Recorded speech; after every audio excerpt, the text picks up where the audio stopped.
there, welcome back. I'm Pam and we're in my kitchen again where I share with you some of my favorite recipes or those that are most requested by my friends and family. Today we're going to be making a Mocha Icebox Cake. Now this cake does not require the use of your oven. It's the refrigerator that blends all the flavors together and creates the magic. I remember when I was a young girl, my mom used to make icebox cakes, and she used these famous chocolate wafers from Nabisco, and she would whip up some cream and she'd add some vanilla for flavoring and a little bit of sugar, and she would take a cookie and then she'd sandwich some cream between it, put another cookie, more cream, and she'd create this log and she'd put it on a platter, and then she'd frost the whole thing with the remaining whipping cream. She'd cover it, put it in the refrigerator overnight, and the next day we would have the most amazing treat. Well, Ina Garten, the barefoot Contessa, she updated this recipe, and she's used a different cookie and a mocha cream. And I love her mocha cream, so I'm going to use that today, but I'm going to stick with these chocolate wafers. She incorporates a very thin, crispy chocolate chip cookie. I find it a little bit rich, but I think you should try both recipes and see how you like it. But today we're going to use her mocha and these cookies. Now, what we have in this recipe, a few of the ingredients that I want to point out to you, just in case there's any confusion with what it is. Kahlua. This is a coffee liqueur.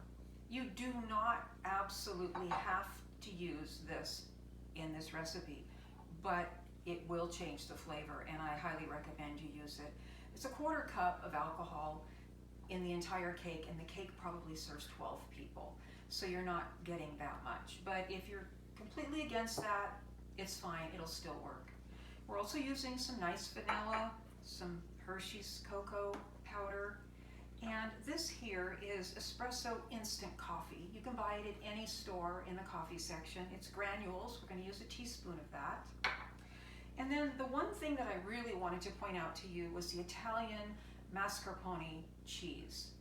Now, this is cheese like cream cheese is cheese. It's not really, you know, a cheese on the cheese counter, but it's creamy, like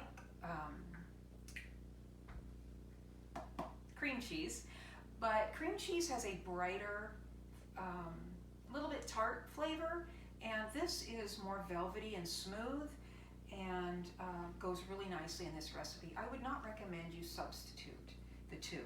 And if you can't find this in the store, ask somebody, because it's either up somewhere and it's not real noticeable because they've got it up on a shelf in the dairy section or the deli section, but several stores in town where I live carry it, and you definitely need it for this recipe.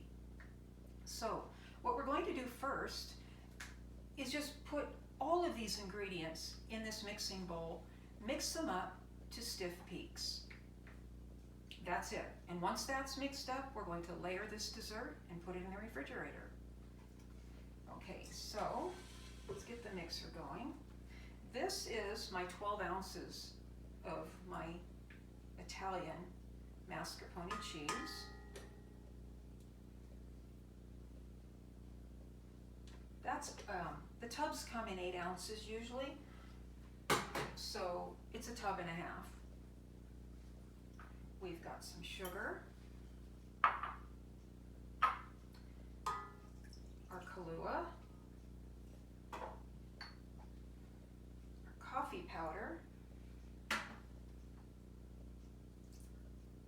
vanilla,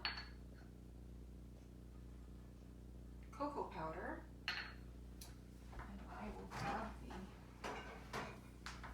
the whipping cream out of the refrigerator here. We like to keep that nice and cold. And mascarpone cheese, you don't have to set it at room temperature before you use it. I pulled it out right before we started. But I do like to keep that cream in there. Okay, we've got everything in the bowl, and we're going to just mix this up to stiff peaks. Please remember to start out at a very low speed so that everything doesn't go flying out of the bowl. And we'll just gradually up the speed, and it doesn't even take 5 minutes. Just like you're whipping cream up. You might want to scrape the sides of the bowl down a couple times. So we've got our cream mixed up, nice and stiff, but not so stiff that you make butter out of it. And we've got our pan with our cookies on the bottom. It's kind of like a puzzle. You lay the cookies down and then you break up a few to fill in the spaces. We're going to aim for 5 layers here. Whoop. We want 4 or 5 layers of cookies and cream. The first layer that you lay down is tricky because the cookies are shifting. There's no cream underneath them, and we don't want to put cream underneath them because this kind of creates a crust. But so the first layer, like I said, it's a little tricky getting the cream. But once you get that one down and then you start laying the cookies down, it's much easier after that. So I've got my cream covering the cookies, and then I'm going to take and just lay them down along the edge. You want the cookies to touch the edge of the pan. And by the way, we're using a springform pan here. That's really the best that you can use for this recipe, because we release it and then you can see the sides of the cake, and when you cut it, it displays nicely. But if you don't have a springform pan and you don't want to go buy one, you can use a casserole dish, and you can use a big spoon and just scoop it out or cut it out as best you can. It's not absolutely necessary that you have a springform pan, but usually people who bake a lot have one on hand. They're not terribly expensive. So I've got my cookies in the bottom and filling in. I have some little broken pieces over here, so I'm filling in with the broken pieces so that we have cookie all the way around. And then we're going to add another cup of cream, and we're going to spread that around on top of those cookies.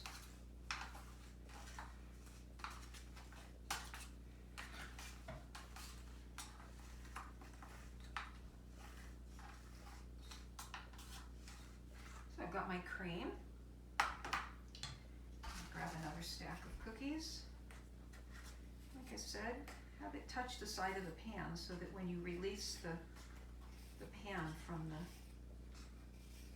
cake, you can see the layers. You'll see what I mean in a little bit.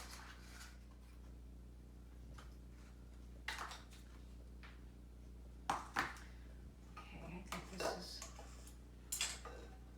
possibly our last layer here. A little bit more cream than the other layers, but it's the top, so that will be fine.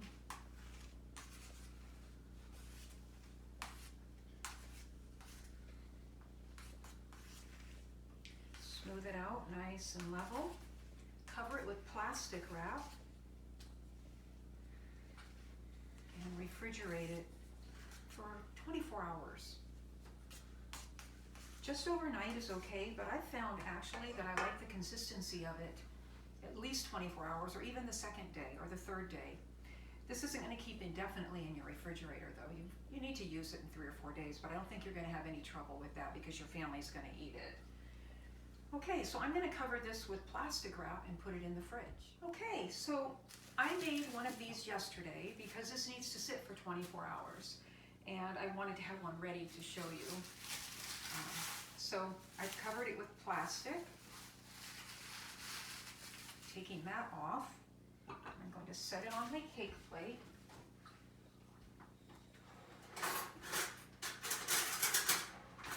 Like I told you before, this is a springform pan.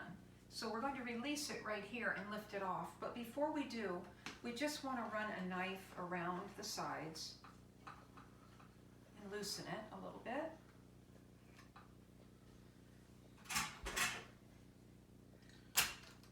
Pops up.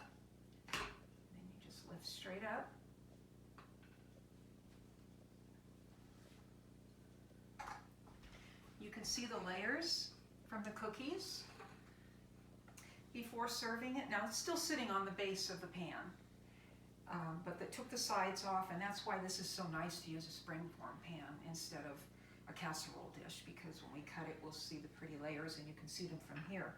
Now I've taken some chocolate, a big bar of chocolate, and I've made some curls. The best way to do that is to put a piece of the chocolate, maybe just 1/4 of the bar, in your microwave for 6 seconds at a time, and just soften it. You don't want to melt the chocolate, you just want to soften it so that when you shave it off, it comes off in a little bit of a curly fashion rather than just grated chocolate.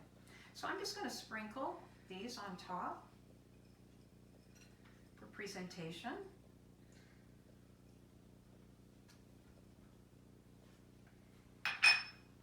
There's our cake. I'm going to cut into it and show you what it looks like. First cut is always a little tricky with any cake. And I will tell you, this is probably a bigger piece than what you want to cut because this is rich.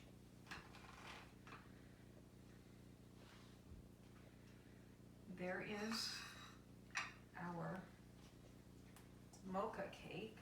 Yes, I would cut these pieces half of this width.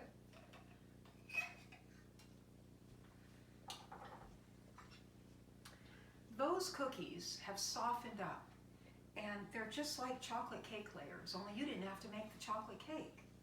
It's so good, and I know you're going to enjoy it.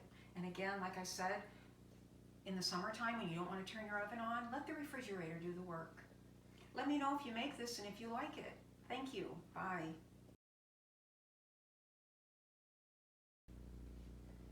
Okay, so everything is in this bowl, and